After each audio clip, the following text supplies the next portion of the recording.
Hey everybody, what's up? Chad Wesley Smith here for Juggernaut Train Systems and Juggernaut AI.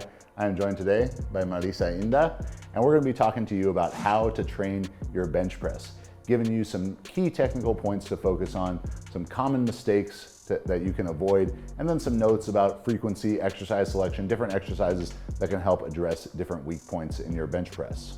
The first point we want to address is your upper back positioning. A tight upper back is going to create the base for you to have a strong press from.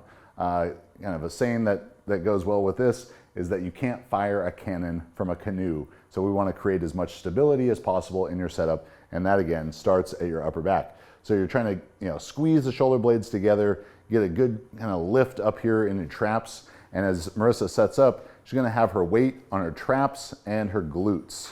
So this is creating sort of a natural arch, and everyone's different mobility levels are gonna change what their setup looks like. And certainly for powerlifting, when the goal is to lift the most weight possible, we wanna take full advantage of the rules within that. If your main goal is hypertrophy, yeah, you might wanna be a little bit flatter in your setup, but as you can see with Marisa, plenty of hypertrophy, even benching like this. So she's up high on her traps, she's using the rack to set that upper back position as she goes, and her weight is high on the traps and on the glutes for that stable, strong setup. The next key point we want to address for your bench press technique is your grip width. Now, close grip, medium grip, wide grip, they can all work. There's great bench pressers who use all of those grips. So seeing what's strongest for you and feels the best with your own anatomy is probably just going to be a process of trial and error.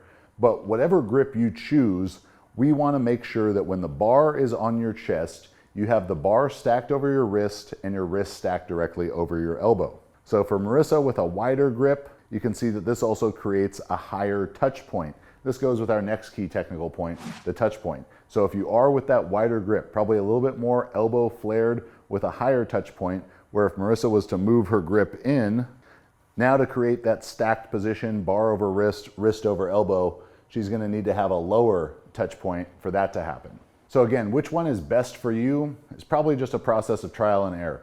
The wider grip is going to be more pecs and shoulder, the closer grip more triceps. If you've had shoulder or pec injuries in the past, you probably want to avoid the wider grip as your competition style bench pressing. But again, what we're trying to create, bar over wrist, wrist stacked over elbow when the bar is on your chest. That's going to be your strongest position to press from, and matching your grip with your proper touch point is going to be critical. The final key point we want to address with your bench press technique is your leg drive. Leg drive is going to be part of the stable base, the cannon from the canoe idea that we want to create as much stability and tension as possible throughout the body. And then finishing that off with a little bit of leg drive is what can help take your bench press to the next level. So Marisa has that great setup, weight high on her traps, high on her glutes, pressure in her throughout her legs.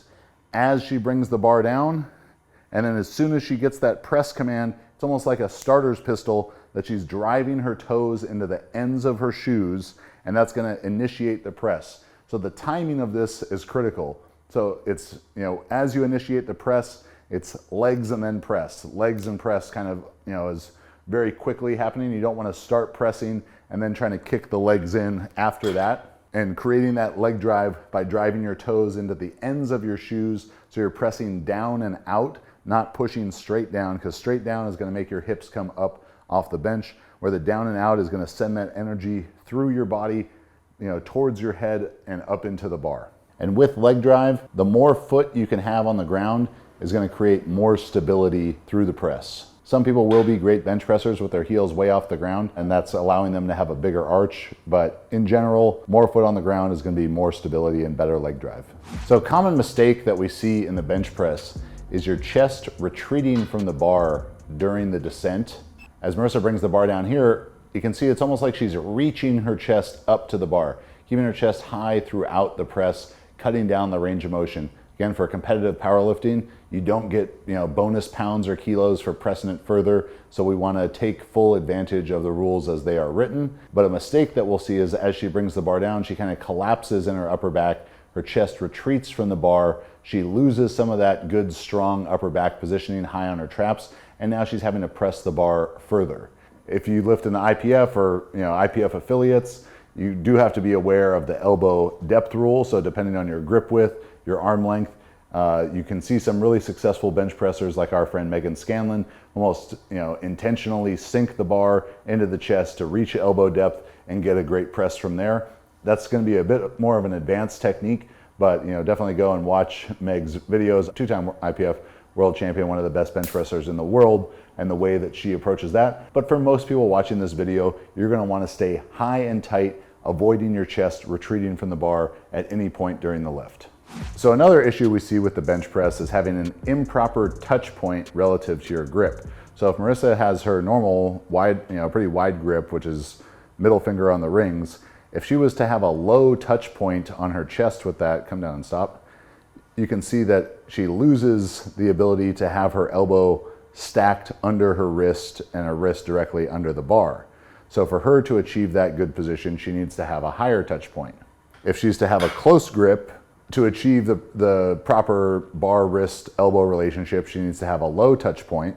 But if she was to touch high on her chest with this close grip, now it's almost like she's doing a little bit of like a skull crusher motion initially, because the bar is not stacked over the wrist not stacked over the elbow, or her elbows can end up way outside of her hands, and it's just not going to be as strong a position to press from. It's going to be inefficient mechanically there.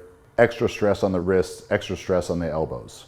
So some final notes on training the bench press. Most lifters are going to do their best benching 2 to 4 times a week. Of course, there are exceptions to this rule. People who are probably very, very strong, benching extremely heavy weights, who might only need 1 bench press workout a week, or smaller, lower weight class lifters, females. Definitely some lifters there who are going to do great benching 5, maybe even 6 times a week. But the majority of you watching and listening to this might need to bench 2 to 4 times a week, with half of those sessions being dedicated to your competition bench press technique and the other half being dedicated to addressing different weak points in the bench. So if you're weak off the chest, training extra long pauses, wide grip bench press. If you have access to a cambered bar, benching with a slight camber can be effective for addressing strength off the chest. The mid-range is going to be largely influenced by shoulder strength.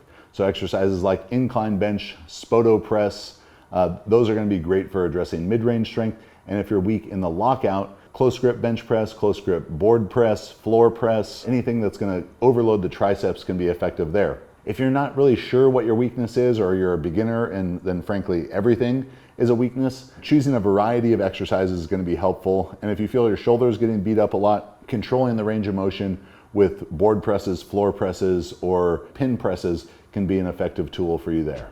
So if you enjoyed this, make sure you subscribe to the channel and check out the Juggernaut AI app at juggernautai.app. You can get a 2-week free trial, over 5,000 reviews with a 4.9 star average. So lifters all over the world are using it to become the strongest versions of themselves. So whether you're young or old, small, big, beginner, intermediate, advanced, strong, weak, Juggernaut AI is going to create the smartest program for you.